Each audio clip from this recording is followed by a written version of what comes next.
Madam మీరు ఈ కవితలు రాయడం, రచనలు రాయడం ఇట్లాంటివి ఎప్పటినుంచి స్టార్ట్ చేశారు మేడం? అది అనుకోకుండా ఎన్నో ఏళ్ల నుంచి నేను రాస్తూ ఉన్నాను. అండ్ సడెన్‌గా ఫేస్‌బుక్‌లో I started posting some of my poems. So, అప్పుడు గోపి కోతూర్ అని చెప్పేసి he is actually Kerala based writer అన్నమాట. And he is an award winning writer. Okay. So, ఆయన చదువుతున్నారు. మనకు తెలీదు ఆయన చదువుతున్నారని. I kept posting on FB. So, ఆయనేమో హి టోల్డ్ మాతృభూమి వాళ్ళకి దట్ ఇక్కడ ఈ అమ్మాయి చాలా బాగా రాస్తోంది ఇంగ్లీష్‌లో. So, why don't we invite her to Kerala to the Mathrubhumi festival. So, poetry chain అనే ఒక సంస్థ ద్వారా I went to Mathrubhumi. And అక్కడ నేను ఒక 3 పోయమ్స్ చదివాను. నేను రాసినవి. ఉత్సవ అని చెప్పేసి కృష్ణుడు గురించి అనమాట. కృష్ణుడుని ఊరేగింపు చేసినప్పుడు ఆ ఉత్సవం ఎలా ఉంటుంది అని చెప్పేసి అదొక ఉత్సవం మనకి when he is there. So ఆ పోయమ్ని నేను అక్కడ చదివినప్పుడు చాలా మంది పబ్లిషర్స్ వచ్చి అడిగారు that we want you to be published in our ఈ పబ్లికేషన్ మా పబ్లిషింగ్ దీనిలో మీరు you can be part of it. We want to publish this poem అని ఈ పోయమ్స్ పబ్లిష్ చేస్తాం. So but then I was not too sure. నేనే shock అయ్యాను that 3 పోయమ్స్కి I have so many people who are coming to me and asking. So అట్లాగా authors press వాళ్ళు ఫ్రీగా అసలు without any money they published that entire Viraha Madhavam which is it is like 150 పోయమ్స్. Okay. 150 పోయమ్స్ ఉన్నాయి అందులో. 100 పోయమ్స్ని నేను పబ్లిష్ చేశాను. అందులో 50 పోయమ్స్ ఏమో విరహం, 50 పోయమ్స్ ఏమో మాధవం. ఇట్స్ కాల్డ్ విరహ మాధవం. కానీ because it's an English text, English poetry text, musing Madhava అని చెప్పేసి పేరు పెట్టమన్నారు. బికాజ్ విరహ మాధవం అంటే అది సంస్కృత్ టైటిల్ అయిపోతుందని చెప్పేసి. సో అందుకని అది మ్యూజింగ్ మాధవ విరహ మాధవం అని చాలా పాపులర్ అయింది అది after coming into the market.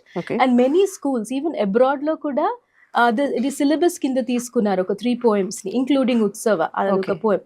So నా ఉద్దేశం ఏంటంటే కృష్ణుడు అంటే నాకు చాలా ఇష్టం చిన్నప్పటి నుంచి. ఓకే. అయితే ఆ కృష్ణుడి మీద మరి ఎందుకు రాశానో ఎలా రాశానో ప్రతి వాళ్ళకి విరహం అనేది ఒకటి ఉంటుంది. We are all though we have everything, we are missing something in life. ఏం మిస్ అవుతాం అనేది మనకే తెలీదు. ఎవరి కోసం ఎదురు చూస్తూ ఉంటాం.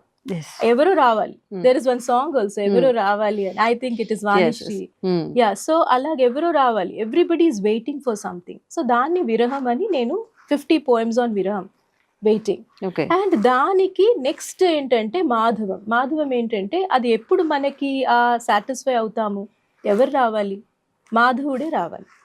సో అందుకే ఆ మాధవం అని చెప్పేసి second half is to do with Madhavam అన్నమాట. So it's all poetry on Krishna. Okay. కానీ ఎవరైనా లవర్స్ చదివితే విరహం చాలా మంది they portrait as simple love కింద అనుకుంటారు. If you not a Krishna bhakta you can take it as simple love poetry. And if you are a Krishna Bhakta, you can take it as, Viraham and Madhavam to be, together.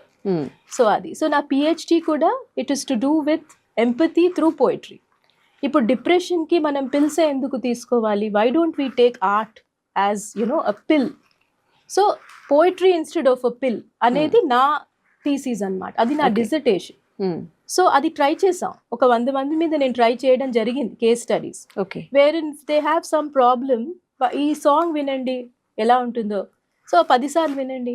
So maybe 15th time there okay, they fine. Some therapy. So therapy.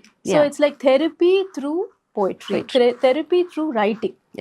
So that is musing Madhava. దానికి award కూడా వచ్చింది. So it's called Kabir Rabindranath Tagore award. It's given by Arpita foundation. 2019లో బృందావన్లో ఇచ్చారు. అండ్ వాళ్ళు అది ఇచ్చిన తర్వాత స్ట్రీట్స్ మీద ఊరేగింపు చేశారు. It was so beautiful because వాళ్ళకి ఎంత ఇష్టం ఆ కృష్ణుడు అంటే, కృష్ణుడిని ఎవరు తలుచుకున్నా వాళ్ళు అలాగే చేస్తారు. So I think it is Krishna calling. అది ఎక్స్టాటిక్ మూమెంట్ అది. Not because of the award but because it is Brindavan and it's like Viraha Madhavam and Krishna calling.